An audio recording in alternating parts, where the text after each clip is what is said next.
Perfeito é uma indústria de 28 anos no mercado, temos capacidade de produção de 125 mil litros de sorvete por turno. E aí produzimos de tudo, né? Picolé, sorvete de pote, de massa, copos. Eu diria até que a gente é uma empresa de sobremesa hoje, né? Não só de sorvete. E a Perfeito tem um DNA de inovação muito forte, consegue oferecer essas coisas diferentes para o consumidor. Salve, galera! Muito bem-vindos a mais um episódio do Pausa para Insight. Por que você tá me olhando desse jeito? Nada, depois eu te falo, eu lembrei de uma coisa importante. Imagina a importância disso. Ó, importante é você já curtir esse episódio aqui, manda para quem você conhece e já segue o Pausa. E outra coisa, conheça a Sorvetes Perfeito. Aí sim, tamo com o Edu. Cara, obrigado por ter aceito o nosso convite. Prazeraço ter você aqui. Vamos falar um pouco de empreendedorismo? Vamos lá. Obrigado pelo convite, pessoal. Vai ser um prazer falar com vocês nesse momento no podcast. E, bom, a Perfeito é uma indústria, né, de 28 anos no mercado. Fizemos 28 anos em agosto. Né? Legal. Quase 30. Estamos aí desde 97. A fábrica é em Patrocínio Paulista, uma cidade vizinha aqui de Franca. Sempre foi desde sua fundação. Né? Nós mudamos de estabelecimento conforme a empresa foi crescendo, mas lá dentro da cidade mesmo. E de lá sai toda a operação para os nossos 13 centros de distribuição, espalhados aí na região sudeste. Nós temos em Presidente Prudente, Penápolis, Jundiaí, que é a maior base, que a gente atende a capital, por lá, São Paulo. Uberlândia, Formiga, Contagem, em Minas Gerais, Rio de Janeiro, Vitória, Goiânia e Brasília. Caramba. E Campo Grande. Campo Grande. Eu não sei se deu 13 ou se deu mais, eu perdi a conta. Tá mas tudo certo.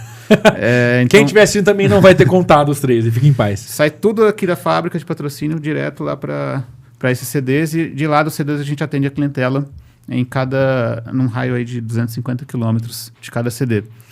Por que isso? Porque o sorvete é um produto congelado, né? Um produto muito sensível, e você precisa... Ela tem uma venda rápida, muito sazonal. Então, hora que esquenta, o pessoal quer sorvete. Hora que esfria, nem tanto. Mas você tem que estar preparado para essa sazonalidade. Né? Então, legal.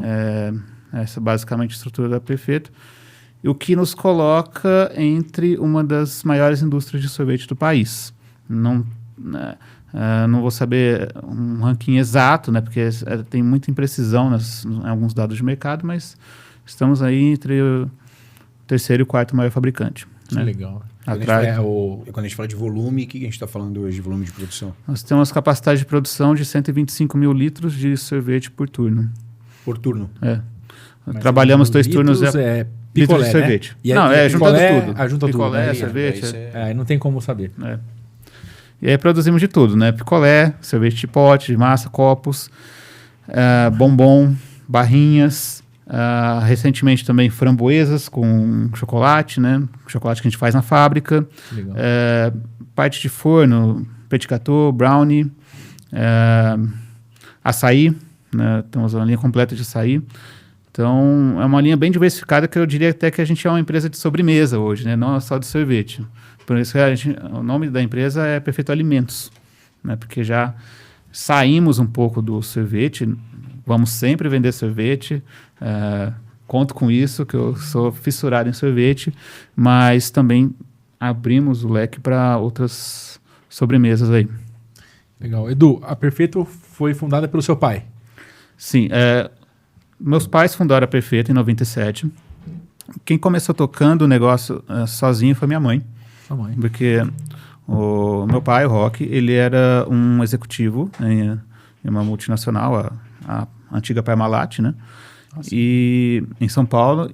Só que a minha mãe, ela tinha um desejo de se mudar para o interior, porque capital muito complicado. E o meu pai, ele tinha um desejo de aquele emprego de executivo ser o último emprego dele, depois abrir o próprio negócio. Então, ficaram nessa conversa de o que abrir e tudo, e pensaram no setor de laticínios, porque o meu pai, ele é um técnico em laticínios, um especialista em laticínios, e a partir disso chegamos no sorvete, né? E por que Patrocínio Paulista? Porque Eu ia perguntar exatamente isso. basicamente é onde mora a família da minha mãe. Né? Tá. Nesse momento ela quis ficar perto ali da minha avó, os parentes ali. Até porque eu e o meu irmão éramos muito novos, né? Então sempre precisava de algum apoio. E aí começou esse negócio em 97, pequeno, como um projeto piloto, mas desde o começo como um projeto industrial. Porque o que acontece no setor de sorvetes, geralmente, né? As indústrias que tem hoje, geralmente elas começaram como uma sorveteria, né? Que foram atendendo lá a clientela, o bairro, um sorvete feito lá meio caseiro, e depois foi para a indústria conforme foi crescendo. A Perfeito já começou com essa idealização de projeto industrial desde o começo. Indústria pequena, produzia, sei lá, coisa de 1.000 litros de sorvete no dia, né, num dia bom, e depois foi se estruturando, né? E nesse começo minha mãe tocou o negócio, meio que fazia tudo, né? Desde pegar leite no produtor até ajudar a preparar a mistura, né? Depois bater a massa, fazer a entrega depois, né? Parte de faturamento, sistema, tudo. E em 2003 meu pai ele se desligou da Parmalat e pegou todas as economias que ele tinha e colocou nesse negócio, e a gente construiu a planta onde está hoje, né? Claro que foram feitas diversas ampliações, né, no período, mas em 2003 a gente se mudou para no imóvel onde a gente está hoje e começamos aí uma expansão da marca Perfeito. É muito doido de pensar, né? Você tá em São Paulo, não quero mais, volto pro interior. A gente conhece essa história, né? Tem alguém de São Paulo que mora no interior agora. E vem pra cá e melhor decisão que eu pude ter na minha vida, não sei. Vai ser o meu último. Você tinha quantos anos nessa época? Você era muito novo. Eu era muito novo, eu tinha acho que uns 8, 9 anos. Então você veio numa decisão eu do fui. teu pai pra você. São Paulo era legal ainda com 8 anos, né? Pior que não. Porque assim, cara, como passar a infância em São Paulo é complicado, né? Você mora num apartamento minúsculo, é difícil você sair pra rua e tal. Mesmo para você vou fazer um passeio no parque, né? É um evento. É um evento. Você tem que pegar Odisseia. o carro. Odisseia. Você tem que pegar o carro e se deslocar lá com todo mundo e depois voltar, pegar trânsito, enfim. No final, acho que a vida no interior fez muito bem para nós. Pra mim foi a melhor escolha. Pra mim foi a melhor escolha. E no supermercado, para mim, era uma odisseia. Qual dia que eu posso ir? Tem rodízio ou não tem rodízio? Vai com o carro? Onde para o carro? Que hora que vai? Que hora que volta? E tudo tem custo. O estacionamento é caro. Claro, combustível, tudo, trânsito, o tempo que você gasta. Eu acho que esse é o pior. O tempo e a segurança, né? Você fica muito tempo exposto a risco. Então, você está num trânsito, geralmente um trânsito ou que ele tem muito volume de trânsito, se você não anda e o risco de assalto, ou é um trânsito mais forte que tem risco de acidente. Então, assim, o tempo inteiro você está correndo risco em São Paulo. É isso. E aí é uma decisão, acho que assertiva, vir para o interior. Aí eu acho que ninguém se arrepende de quem veio.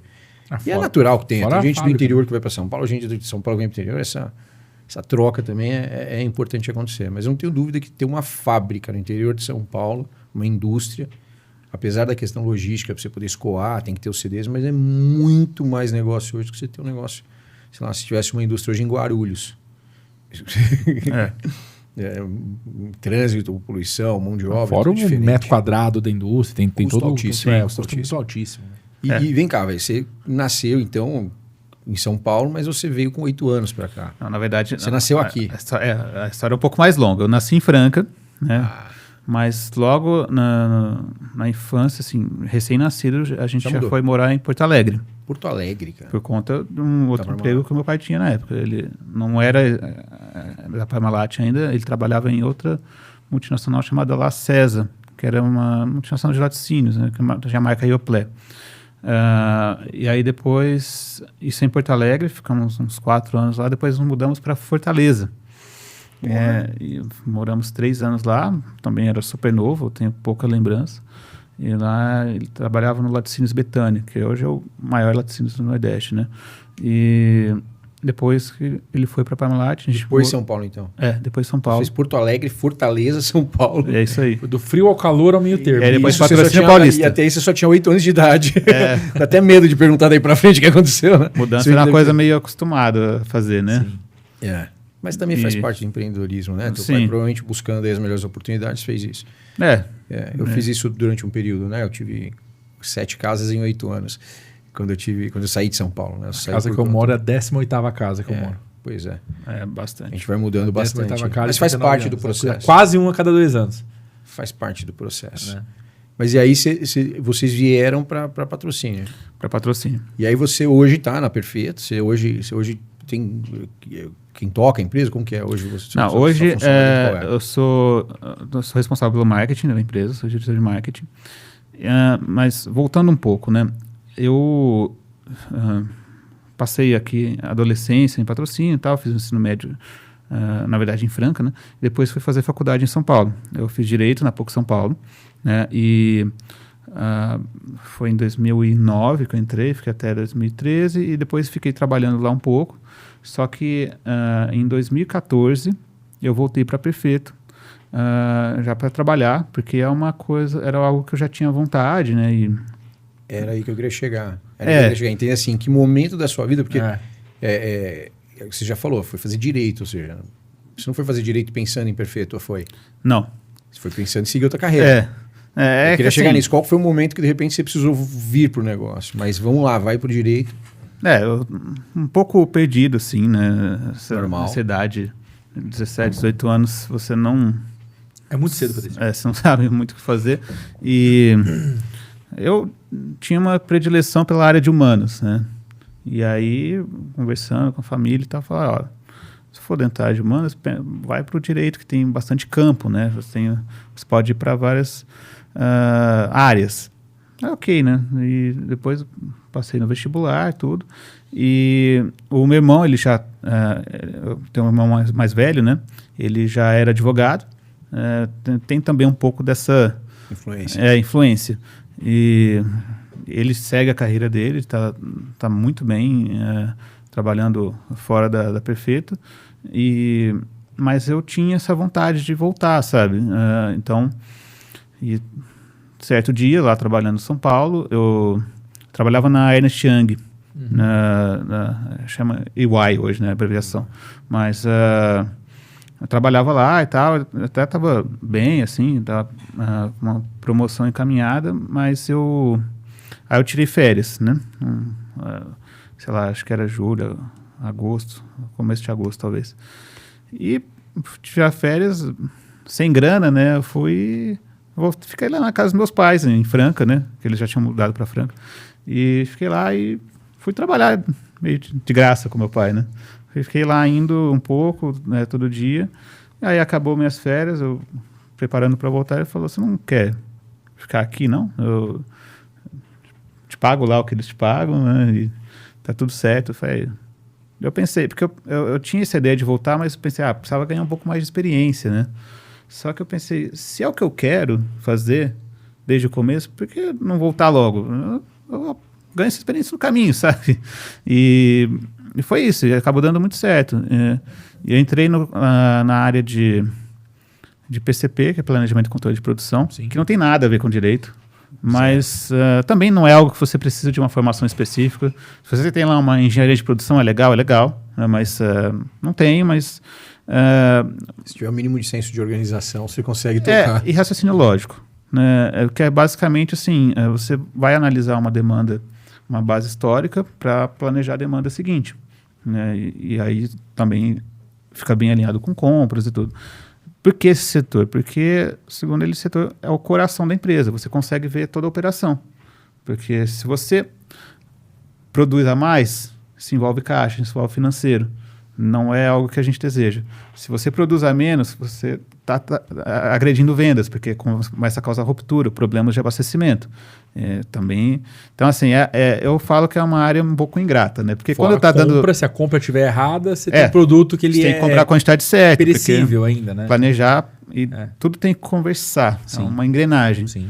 E eu até falo que é uma área um pouco ingrata, porque quando está dando tudo certo, ninguém lembra de você. que é a vida que segue, tá tudo certo.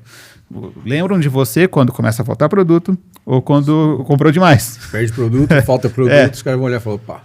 Não, aí tem problema. Então, assim, mas foi uma experiência muito boa. Começando, fazendo esse planejamento, ajudando. E muita coisa, muitas skills profissionais, assim, aprendi lá, na verdade. Mesmo assim, vamos falar Excel, né? O que eu aprendi de Excel foi lá. Lá na UI eu também fazia bastante coisa, mas a escola que foi a Perfeito não se compara, assim. Até também pela quantidade de tempo, né? Já fizeram 11 anos que está de volta. Estou de volta, Quando você foi para o direito, você queria buscar experiência, andar fora, ou o direito foi uma forma de fugir de uma empresa familiar? Então, inicialmente eu não tinha muita... eu tinha e não tinha muita vontade de voltar, eu estava um pouco perdido. E eu pensava, deixava em aberto lá para seguir carreira e tudo, mas no final eu fui amadurecendo essa ideia de voltar mais para o final da faculdade, né? E início pós-faculdade. Aí eu até tenho meu AB e tudo, que eu não uso, né? Mas mantém. Mantenho lá, tá lá. E o direito ajudou no sentido de... ajudou um pouco a abrir a cabeça, né? Porque, querendo ou não, você acaba vendo muita coisa diferente, você traz um conhecimento, uma bagagem nova para sua vida, né? Eu vejo muito empresário que faz direito depois. Eu conheço pelo menos uns 4 ou 5 que fizeram direito depois, assim. Eu tenho feito muitos cursos para entender pedacinhos do direito atrelados ao que a gente passa no dia a dia da empresa. E eu sinto vontade. Se tivesse tempo, hoje em dia, eu faria. Uma hora você consegue. Talvez daqui a alguns anos, né? Deixa o filho crescer. Exatamente. Né? Eu já prefiro ter um time foda e não ter que mexer Exatamente. Direito, não, definitivamente é uma coisa que eu não consigo. É o que tem acontecido, gostar. mas eu tenho Mas é bom saber. É bom ter o conhecimento, né? Principalmente quem é empresário, se você não souber de impostos, tributos, né, em geral, olha, você precisa, é obrigatório no Brasil você ter alguma noção, pelo menos relacionado à sua atividade. Sim. Porque estamos no país dos impostos. Então, infelizmente, a dinâmica fiscal, às vezes, ela se sobrepõe até a outros diferenciais de competitividade, né? Então, a gente vive num país em que há uma sonegação dos impostos feita pelo próprio governo. Ele só nega o uso devido dos impostos, muitas vezes. E aí a gente acaba tendo que sobreviver num ambiente criado para que você tenha que entender, e é até difícil entender os impostos para poder entender qual é a saída que você vai ter para ser mais competitivo. Às vezes tem um concorrente seu que simplesmente ele burla alguma regra e ele ganha uma disputa ali de um cliente única e simplesmente por preço. Isso é comum. E não é que é mais barato. Isso é comum. Então tem um cara que faz a gestão, que tem a elisão fiscal, que faz a coisa da forma correta e consegue operacionalizar de um custo menor, que é o que o Du está falando. Eu tenho conhecimento, eu uso isso tudo a meu favor para eu ter mais competitividade. Tem o cara que liga o foda-se mesmo, não olha para isso e sai sem fazer conta, precificando e entra no mercado, né? Mas a carreira desses caras é mais curta, né? Isso uma hora estoura. Com certeza. Cada vez mais isso está mais amarrado, né? Fora que não dorme, né? Às vezes até dorme. A ignorância é uma virtude. Então você entra 11 anos atrás no PCP e aí essa evolução lá dentro da empresa, ela vai para que lados depois disso? Vai para o marketing. Direto marketing. As coisas vão se construindo, na verdade, né? Depois do PCP, fui abraçando um pouco a logística até o abastecimento, que daí já envolve supply, né? A cadeia de suprimentos, e também compras, né? Então, acabou que depois, passou um tempo, eu fiquei responsável pelo setor em que envolvia o planejamento da produção, o abastecimento dos estoques das filiais, e supply chain. E a política de compras, né? Então, foi essa alçada. E aí, em questão de 2 anos atrás, a minha mãe, ela, depois que meu pai veio para a operação, ela começou a ficar mais na área de marketing, né? Todas as embalagens, os produtos, toda a identidade visual, tudo tem o dedo dela ali, né? Que é uma identidade visual muito, muito bonita, muito atrativa, assim, né? Então, toda a parte de design, claro que temos agência também que nos ajuda com isso, né? Há muito tempo, mas tudo tem um dedo dela ali. Só que aí foi passando o tempo, o marketing envolve outras funções, né, que não além do design, né, de produtos, que estava ficando um pouco... eu fui ajudando ela aos poucos, entendeu? Principalmente pensando na parte curadoria de conteúdos e depois planejamento de família de produtos, ajudar a pensar a precificação, tudo isso, marketing precisa estar lá envolvido para ajudar a executar, né? E aí, esse ano, a gente promoveu algumas mudanças lá e me colocaram como responsável pelo marketing. Minha mãe continua lá também muito mais focada na parte de criação, que ela vai estar continuando desenvolvendo todas as artes, os criativos, embalagens, tudo, mas sem esse peso aí das outras funções que a área demanda. Muito bom. Cara, eu vou fazer um parênteses agora aqui. Estamos falando de marketing, estamos falando de marca. Importantíssimo. Né? O Eduardo falou até, perfeito, está entre as 5 maiores, 4 maiores indústrias. Pelo menos 5. Né? Pelo menos 5 indústrias de sorvetes do Brasil. E, cara, falando de marca, é impossível não falarmos da Village Marcas e Patentes. Se você está montando o seu negócio, seja ele de qualquer ramo, ou criando um novo produto e que você imagina que só você vai pensar naquele nome, só você vai ter aquela ideia, sinto lhe informar, não é só você. E se você quer proteger o ativo mais valioso da sua empresa, ele é a sua marca. Procure a Village Marcas e Patentes. É isso aí. Não dá para você começar alguma coisa sem ter a base sólida. E no meu ponto de vista, a marca como maior ativo, se ela não estiver solidificada, se você não tiver o registro, se você não for dono da sua marca, é melhor nem começar. Então, passo inicial para todo e qualquer empreendedor. Muita gente esquece disso, ou muita gente acha que não é importante e na falta de grana ali para começar um negócio, deixa isso para segundo plano. O problema é que isso vai custar muito mais caro se você não fizer agora, né? Tem que trocar o nome da tua empresa com ela já rodando, ou perder o nome porque já existe uma empresa com o nome que você está usando, fica muito pior. Então é atividade-chave. Começou o negócio, pensou no nome, já envia para verificação de registro, havendo possibilidade, registra e aí sim você vai empreender, aí sim você vai fazer um negócio. E importante, empresas que têm produtos que são relevantes, como eu tenho certeza que se você fechar os olhos agora, você consegue imaginar vários nomes de sorvetes, esses nomes devem ser patenteados também. Você deve registrar esses nomes para que você tenha o direito de usá-los. E eu não conheço nenhuma empresa mais capacitada e que te transmita mais confiança do que a Village Marcas e Patentes. Sem dúvida nenhuma. Conheça eles, pede uma reunião, coloca o seu caso na mesa e você vai entender. Carinho, muita consideração e extrema capacidade técnica para poder cuidar da sua marca. Perfeito. Valeu, Village. Perfeito, não é perfeito. Ah, desculpa. Posso fazer um parênteses? Por favor. Vira e mexe, tem empresas que buscam registrar marcas com nome semelhante ao nosso, ou de outras marcas que a gente tem ali sobre marcas, e que estão na mesma categoria, né? Que tem uma questão lá, você tem que registrar, a gente está com registro na categoria de sorvetes, por exemplo, sobremesa e tal. Então, a gente já apareceu lá alguém tentando o nome perfeito, de outra coisa, sei lá, mas que está na mesma classe. Para querer fazer um bombom com o nome perfeito.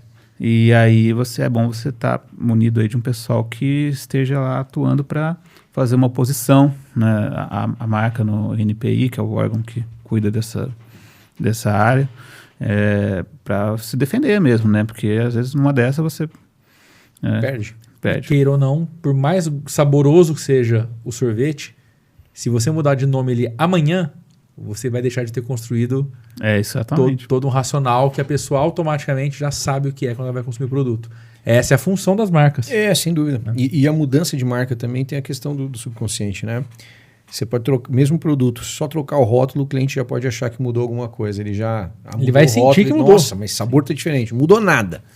Mas a gente fica sugestionado, né? Então, se mudar um detalhe no rótulo, já tem que tomar cuidado. Não imagina se mudar uma marca. Exatamente. Mas é isso. Então, o Village está com a gente. Importantíssimo a tua pontuação aí. Acontece, né? De verdade, né? Nas empresas. Não é papo nosso. Campo de batalha realmente acontece. Já tivemos lá alguns pepinos. Rola, né? Já aconteceu a gente ter que tirar a marca no mercado porque a gente perdeu uma ação. Né? Então, uma submarca você já precisou tirar. Que até foi que bom que entrou com o processo, né? Mas até hoje a gente não concorda, mas a gente teve que tirar, foi a decisão. Mas é uma marca que depois a gente remanejou e deu tudo certo. Né? E era de um produto em especial? Era um copinho, né? Bom, agora que eu já comecei a falar. Tá tudo certo. O copo chama Copeto, né? Copeto. Que eto é o sufixo de perfeito, né? Então, só que aí alegaram que parecia com corneto. Corneto, que é o cone lá da Que Bom. Sim. E aí a gente perdeu a ação, né? Teve uma discussão jurídica e tudo, mas não deu certo e a gente teve que tirar do mercado. Mas olhando aos olhos da Que Bom, que registrou o corneto lá atrás, olha a importância que eles fizeram isso. Senão eles não poderiam nem ter entrado. Eu acho que totalmente indevido. Eu acho que nada a ver Copeto, também. Mas... corneto, mas tudo bem, né? Enfim. Mas é importante saber que existem essas brigas aí. Ninguém monta uma empresa para ser pequena, ninguém lança o produto para não fazer barulho no mercado. Está tudo certo, vida que segue. É isso mesmo. Vida que segue. Tem que fazer. Du, qual que é o maior desafio da Perfeito hoje? Olha, aqui no mercado atual a gente está com uma certa... um cenário, claro, muito nebuloso, muito incerto, principalmente no pós-pandemia, porque o que... Mais uma vez, voltando um pouco fora do contexto, né? O mercado de sorvetes no Brasil ele é composto de 2 multinacionais e 70% do mercado são outros, né? Que são players bem menores que os multinacionais, que estão lá, cada um na sua região. Então, aqui na região vai ter nós e mais 2, 3 empresas, indústria de sorvete. Ali perto de São Paulo vai ter outras. Em Goiás vai ter mais algumas e tudo mais. Então, são várias indústrias pequenas e 2 grandes que pegam ali as 2, 25% do mercado, mais ou menos. Existe uma tendência de concentração de mercado que a gente entende que a pandemia ela um pouco deu uma pausa nesse processo, porque quando estourou a pandemia, o consumo fora de casa, né, foi abaixo. Então, o pessoal de sorveterias, gelaterias, todo mundo, esse pessoal não conseguiu operar, porque teve que fechar a loja, né? O que estava aberto, supermercados. Então, que é onde estão as marcas de sorvete que eu estou me referindo aqui. Sim, as gigantes, né? As indústrias de um modo geral, né, que atendem o B2B. Sim. Então,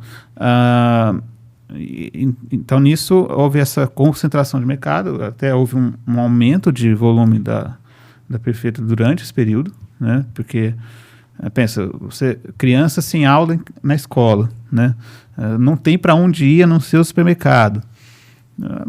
Toma sorvete, né? Então, assim, compra no mercado para dar para o filho e tal. E a gente tinha uma diversificação muito boa de produtos, né? A gente foge muito do tradicional no portfólio da Perfeito.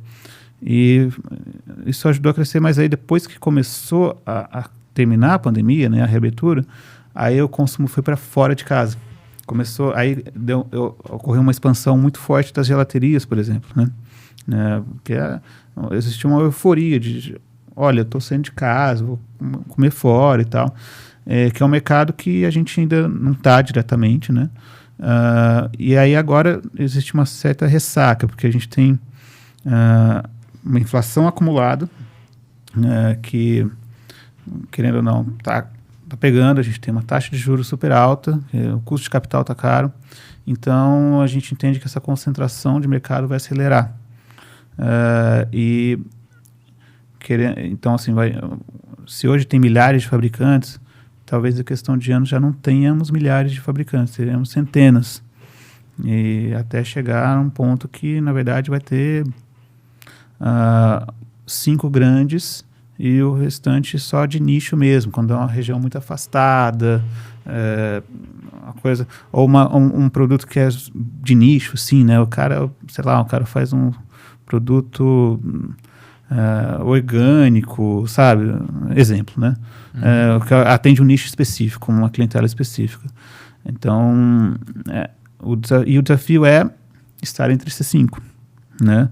Estar entre esses poucos fabricantes. Isso envolve capacidade de produção, a capacidade de armazenagem, capacidade de logística e também, na nossa avaliação, né, diversificação de portfólio. O consumidor ele não quer mais só o pote 2 litros retangular. Vai continuar existindo, está sempre lá. Todo mundo vai querer, às vezes, de vez em quando, um sorvete napolitano, um sorvete flocos, mas eles querem coisas diferentes. E a Perfeito tem um DNA de inovação muito forte, que consegue oferecer essas coisas diferentes para o consumidor, como a gente vem trazendo, né? Então, o desafio é ampliar essa diversificação. Os passos estão dados por nós, mas a gente agora tem que ampliar, ganhar massa crítica e trazer mais valor agregado nos produtos, né?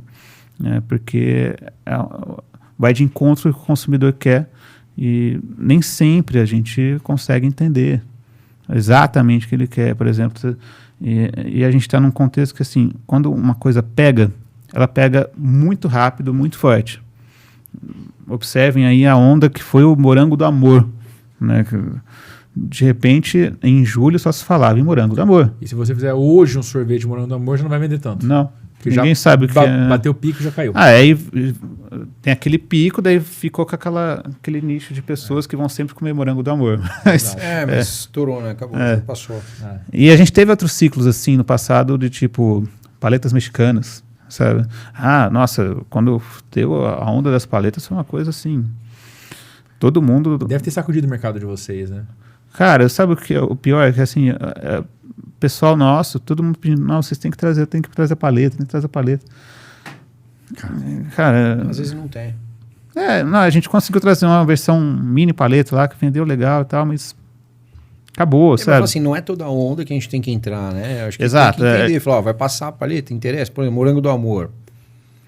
Olhar, deixar o mercado seguir para o gato. Vamos do isso. Porque assim, se for parar para desenvolver, para entrar nisso, tem que ainda entender mais qual que é grande. Não dá para seguir muita modinha. O tempo de resposta ele é um pouco mais lento porque passa por muitos processos. Sim. Se tiver um planejamento, por exemplo, o cara do bairro consegue fazer um teste ali. Você pode fazer, vou fazer um sabor para o verão de 26. Você organiza, solta o sabor pensando numa tendência. Aí vai. Agora, responder essas modinhas, sobretudo com a velocidade da informação hoje, não era programado que em julho ia estourar um morango do amor. Não tinha menor sinal no mercado que o morango do amor ia vir. Veio, sei lá de onde que é essa porra. De um dia para o outro só alguém falava fez uma desse receita, saco de ser morango do amor. Eu peguei raiva de morango. E do amor também? Do amor você tem raiva desde sempre. Do amor eu sempre me dei bem com isso. Imagino. Diferente de você. Aura boa, assim. Eu sou fofo, porra. Eu sou fofo. Certeza. Sou fofo. Mas isso tem vem... 20 anos que a Lu me aguenta. Isso vem muito da cultura das redes sociais, na verdade. Sim. Então, uma coisa quando pega, ela pega muito rápido, porque ela viraliza. Então, provavelmente o morango do amor foi alguém que fez uma receita, muita gente achou legal ao mesmo tempo e começou a tentar replicar. Menina, parece que criou isso aí, ela hypou. Tem uma história de uma empreendedora por trás disso que fez esse negócio funcionar. Então, mas é isso, é muito rápido, não dá para seguir isso. E vai acontecer outras coisas que é melhor ficar fora. O que eu quero dizer é isso, assim, não dá para seguir tudo. Né? É inconsistente pra caramba. Mas você mudar tudo para você fazer essa coisa aí não funciona. De alguma forma, nós temos que nos encaixar na economia de criação de conteúdo. Sim. Então, eu entendo que nós temos um bom tamanho, não é no 3 que a gente consegue fazer as coisas muito rápido, mas acho que a gente tem uma agilidade muito boa para inovações e é entender até que ponto que a moda pega ou não pega. Então, quero um exemplo. O que sobra, né? Um exemplo claro é o tal do pistache. O pistache é uma coisa que virou uma febre ano passado. E ficou. Feira de alimentos que a gente vai todo ano na FISPAL.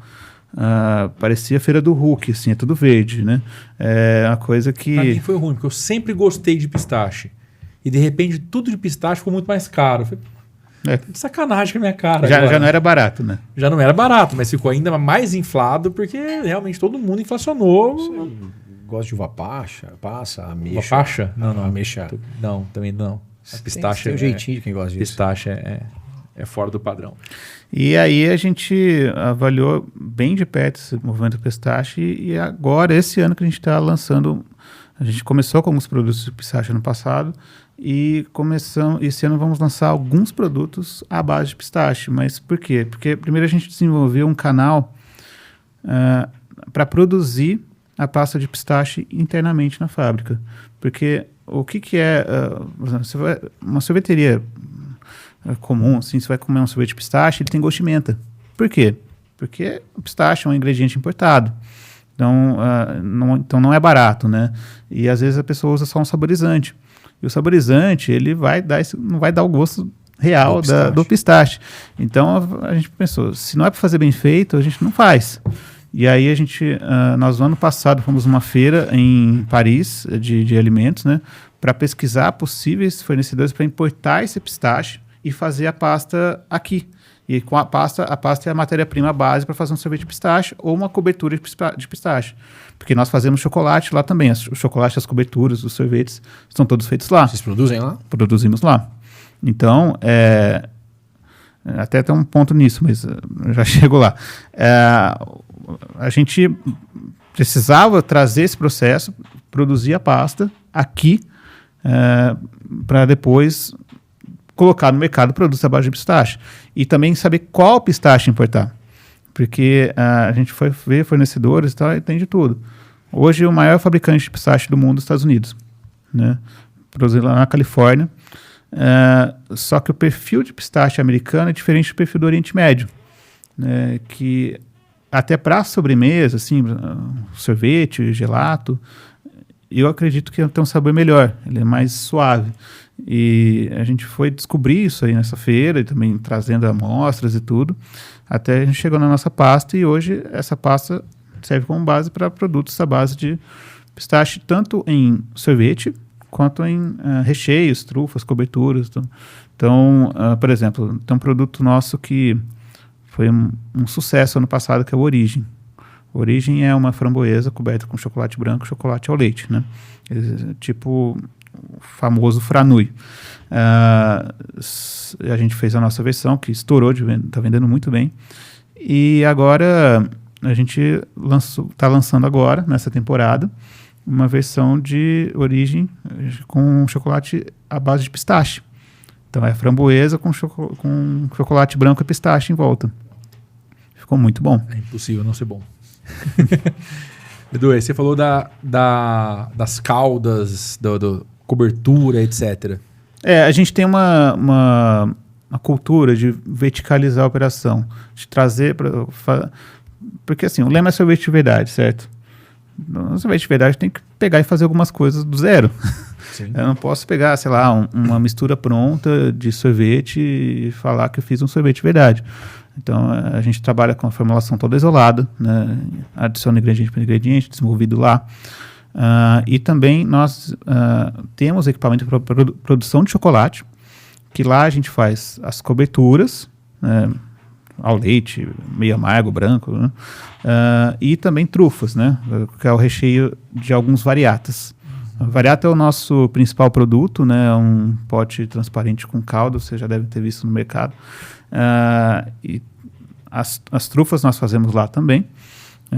E pensando num picolé, por exemplo, produto com casquinha, a primeira coisa que você põe na boca é o chocolate. Então, primeiro, ele tem que ser bom, né? E ele tem que ter uma identidade, Se eu vou comprar pronto no mercado, o pessoal aí compra pronto no mercado. Não vai ficar tudo a mesma coisa. Então, é muito pensando nisso que a gente trouxe esse equipamento para produzir chocolate. E não só o chocolate, a gente também faz as polpas de frutas, né? Por exemplo, tem lá o Variata Maracujá, que é um sorvete de maracujá com cobertura de maracujá e com semente, né? A gente compra a polpa e faz lá o preparado que vai virar aquela calda. Os preparados de frutas todos nós fazemos lá também. Calda de caramelo salgado e por aí vai.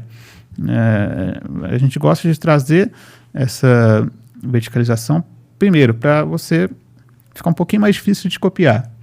E segundo, para você ter sua própria identidade. E controlar essa qualidade também. E controlar essa qualidade. Importante demais. Bom, por falar em controlar a qualidade, se você quer controle e estratégia para a sua empresa, eu sugiro que você conheça a CHB. CHB. A linha na tela é raro acontecer, hein? Mas acontece sempre. Bom, da estratégia ao controle. A ideia é que você tenha um RP que sirva de base para que você tome decisões estratégicas do seu negócio. A CHB tem atendido diversos nichos diferentes com soluções sob medida para cada negócio. Se você tem uma empresa, com certeza existe um módulo CHB que se encaixa no seu negócio. Seja ele de RH ou o próprio RP, se você tem qualquer tipo de relação com o agro, eu sugiro que você conheça a CHB para ontem. A gente já viu empresas economizarem milhares e milhares de reais só nessa troca de RP pelo controle, por exemplo, das colheitadeiras deles. Bom, conheço muito o time da CHB e sei que eles estão preparados para te atender. Seja de qual nicho a sua empresa for, a CHB tem a solução para você. É isso aí. E não só de qual nicho, mas de qual tamanho ela for. Se você imagina que um RP seja caro, repensa e vai conhecer a CHB. Eles conseguem atender empresas em qualquer fase de maturação e também em qualquer tamanho. Então não vacila, começa direito. E a gente já viu muita empresa pequenininha colocar um controle e funcionar muito melhor. Ou seja, para que cresça, também precisa estar estruturada no que diz respeito à gestão, principalmente se você tiver uma gestão controlada dentro de um sistema, de um RP que funcione, que emita os relatórios, que você consegue emitir e ter informação na mão para você ter uma boa base de tomada de decisão. Fundamental. Então, se você já tem uma empresa, está pensando em ter, não vacila, corre lá e já fala com o time da CHB. E o mais importante é que ninguém sobrevive mais de 40 anos no mercado de inovação, de tecnologia, sem ter muita qualidade. Tá? Então isso já atesta qualquer coisa que você puder pensar. Conheça a CHB para ontem. A CHB é um orgulho para nós que estamos em Franca, né? Uma empresa genuinamente francana que está aqui, centenas de funcionários. E um outro orgulho para quem é de Franca é o Tower Hotel. E todos nós que temos empresa, está chegando agora o final do ano e você precisa começar a pensar na convenção da sua empresa. E eu sugiro que você conheça as salas de convenção do Tower, que tem todo o equipamento necessário, muito conforto e um atendimento impecável também. É isso aí. Sala para todo tamanho de empresa também. Ou seja, tem uma sala menor, média, tem uma sala grande, capacidade eu não lembro qual é agora, mas eu sei que você comporta muita gente naquela bagaça. Climatizada, a equipe de estrutura do Tower está lá à disposição. Enfim, não dá também. Se você estiver pensando em fazer alguma coisa, pare de fazer esse negócio, juntar todo mundo na sala de reunião, que não vai virar nada. Vai fazer uma convenção, uma confraternização, leva para o Tower, sala de eventos, vai ser um sucesso na tua equipe. Tirar a equipe de dentro do dia a dia, do ambiente comum, levá-los para outro local já é muito bacana. E uma sugestão, organize um café da manhã no Tower. Sem e depois você nenhuma. faz a convenção nas salas ali. Tenho certeza que vai ser uma experiência única e inesquecível para sua equipe também. Você tem que investir no povo, né? Não dá para você ter empresa e não investir no pessoal. Então, o cafezinho da manhã do Tower vai dar uma pilhada em todo mundo, não tenho dúvida nenhuma. Com certeza. E bom, fazendo o gancho agora também, né, para encerrar o nosso bloco dos apoiadores aqui, falar sobre a ShopHub. Somos todos suspeitos para falar, né? A Josh Joy está lá na plataforma também. Um orgulho para nós ter a ShopHub como um apoiador do Pausa. Eu, particularmente, defendo a ShopHub para todo mundo que eu conheço, porque ela une algumas coisas muito importantes para mim. Primeiro, um atendimento sem frescura. No grupo do WhatsApp, sem precisar abrir ticket. Segundo, uma plataforma que ela é escalável. A Shophub cresce com você. Eles customizam o layout se for preciso. Se não for preciso, a gente ganha em agilidade. Mas o principal de tudo é ter funcionalidades na plataforma que te permitem escalar, que te permitem vender mais vezes para o mesmo cliente. Uma venda feita para o mesmo cliente mais de uma vez chega a custar 7 vezes menos do que a primeira aquisição dele. E a Shophub tem diversas ferramentas para que você possa, por exemplo, clusterizar a sua base de clientes. O cliente comprou um produto, uma camiseta tamanho M, você vai segmentar essa base e quando tiver um produto tamanho M fora de estoque, você pode chamar somente essa base e vender para eles. Automaticamente você não quebra o valor da sua marca perante novos clientes e você ganha mais dinheiro de todos os lados. É isso que a Shophub faz para você. É isso aí. Tem um e-commerce, está empacado, acha que o problema pode estar em outro lugar, toma cuidado, pode estar na tua plataforma. O cliente chega até a tua loja e não compra por algum problema de funcionalidade, ou porque demora muito, ou porque garra em algum lugar. Faz o jeito certo, cara. Coloca uma plataforma que vai te ajudar a vender. O público está lá já. Vai para cima. Taxa de conversão costuma média 1% nacional ali. Tem loja na Shophub que bate muito mais de 6%. Isso porque é uma experiência muito mais gostosa do cliente quando está navegando pela loja lá dentro. Então, conheça a Shophub para ontem. Se você tem e-commerce e está insatisfeito com a plataforma, eu sugiro que você talvez faça uma troca e você vai ser muito feliz. É isso aí. Abraço para todo mundo da Shophub. Isso aí. Du, a gente puxou o bloco de apoiadores aqui. Cara, me fala uma coisa. Qual que é o maior desafio que eu imagino que você tenha passado ali? Eu acho que a logística pode ser um desafio muito grande dentro de uma indústria de sorvetes. Eu imagino por conta do caminhão ter que ser frigorífico, o armazenamento, eu não sei quanto tempo é a validade de um sorvete, mas o que já aconteceu que você falou não vai ter saída e vocês conseguiram tirar o coelho da cartola, cara? Putz, bom, cadeia de frio é o principal desafio de qualquer indústria de sorvete, né? É mais caro você entregar o produto do que você produzi-lo no sorvete. O mais caro de tudo são os impostos, né? O imposto é o mais caro do sorvete. Bom, gostoso, né? Aí depois vem a logística e depois os custos de fabricação. Porque de ponta a ponta você tem que ter uma estrutura preparada para suportar essa temperatura baixa. Então, é uma câmara fria, né, bem equipada, são caminhões com baús frigoríficos, né, para suportar a temperatura, e também um processo bem azeitado no dia a dia, porque pensa o seguinte, o caminhão ele sai lá de Patrocínio para fazer uma entrega aqui em Franca, né? Vai fazer 40 entregas no dia. Abre, fecha a porta, abre, fecha a porta.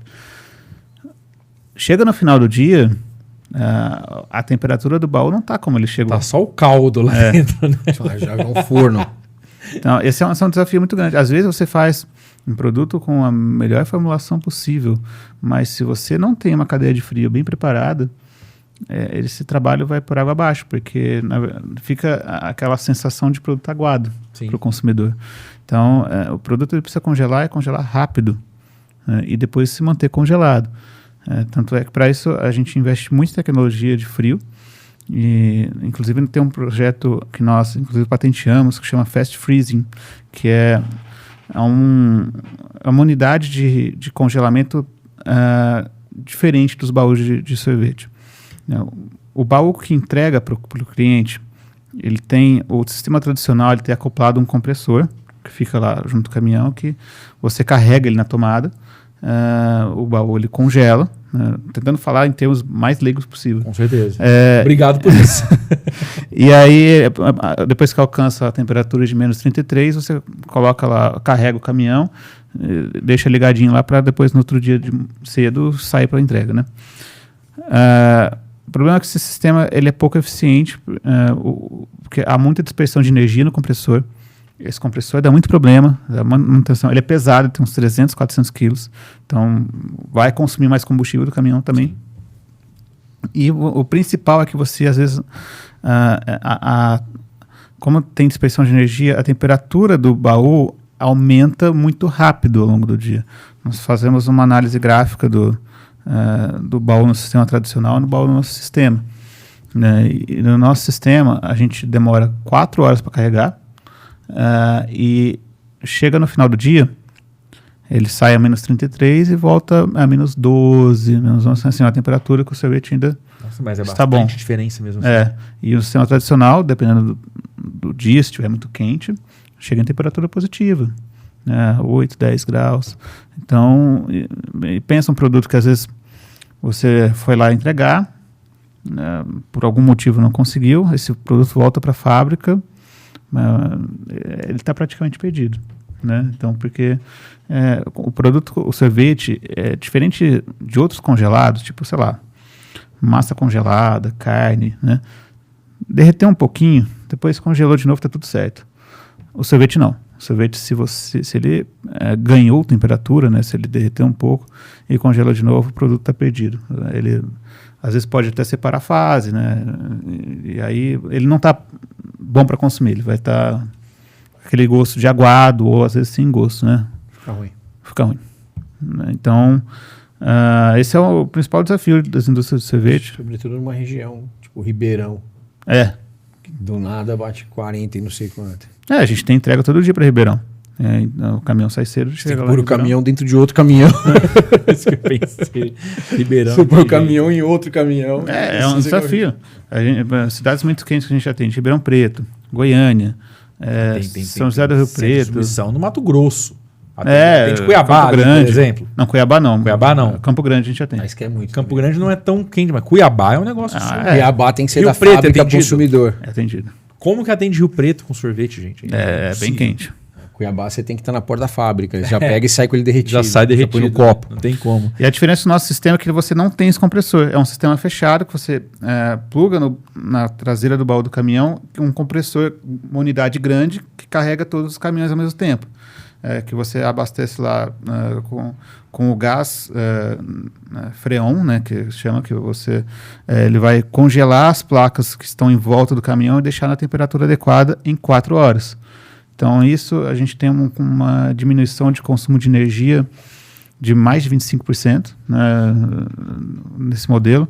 As trocas, né, de produto que voltou porque não foi entregue, reduziu as perdas, né, reduziram praticamente zero, porque o produto ainda estava em perfeitas condições.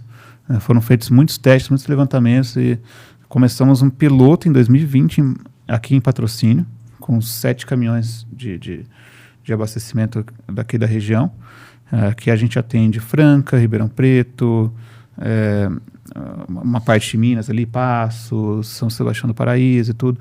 É um raio de 250 quilômetros mais ou menos. Aí depois deu certo, a gente aplicou na unidade de Jundiaí, que é a maior base nossa hoje. Já tem de São Paulo. Lá tem 40 caminhões e também deu certo lá, depois aplicamos em Goiânia, mas a ideia é que no horizonte de 5 anos toda a frota da empresa esteja com esse sistema aplicado, para a gente ter a qualidade de entrega no ponto de venda em todos os lugares que a gente atende. E toda a logística é própria da Perfeito?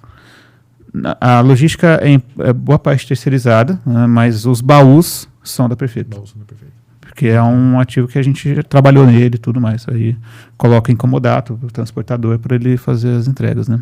Perfeito.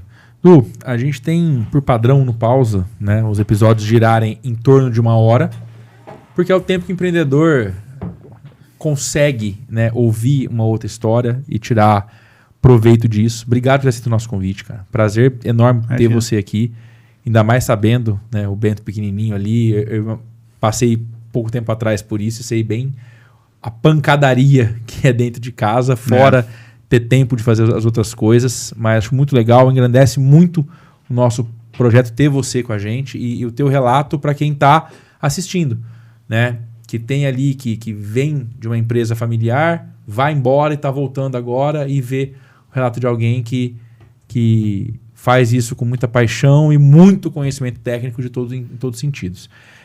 A gente tem por padrão, né, encerrar o nosso Pausa pedindo o seu insight final.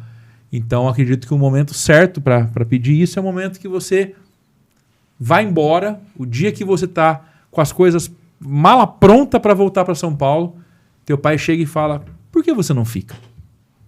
Se você pudesse hoje voltar no tempo e sentar do lado daquele Eduardo, com a mochila pronta para ir para São Paulo, e quando teu pai te perguntou se você não ficaria, o que você falaria para você mesmo? Fica logo, não fica perdendo tempo, não. É basicamente a mesma decisão que eu tomaria, que eu tomei lá atrás, né? Cara, querendo ou não, eu não vou dizer que eu nasci para isso, não. Eu fui... isso é algo que eu fui... Nem hoje estou preparado, né? Mas eu fui... a um longo processo de aprendizado e amadurecimento, né? E a gente sabe que, assim, você é filho do dono, né? Então tem essa imagem que, cara, você tem duas formas de ver isso. Ou você vê uma forma, tá tudo certo, não vou ser dispensado nunca, né? Não é o que eu adoto. Ou uma outra perspectiva que eu procuro pensar é o seguinte: se eu vejo a Perfeito como uma empresa que tem condição de ser duradoura, de durar por 4, 5 gerações ou mais, se eu tenho esse sonho, então eu tenho que me preparar o máximo possível para eu assumir o bastão quando for a minha hora, né? Então eu preciso saber que, assim, às vezes quem trabalha em empresa familiar, o fundador não vai estar lá para sempre, né? Todo mundo tem o seu tempo de tocar a empresa e tudo, e uma hora vai sair. E quem está na posição de sucessor, assim, se prepare, né? Esteja preparado, porque hoje você conta com ele, amanhã pode ser, você vai contar, o seu filho vai contar com você, entendeu? Exato. Então, a minha ideia é essa.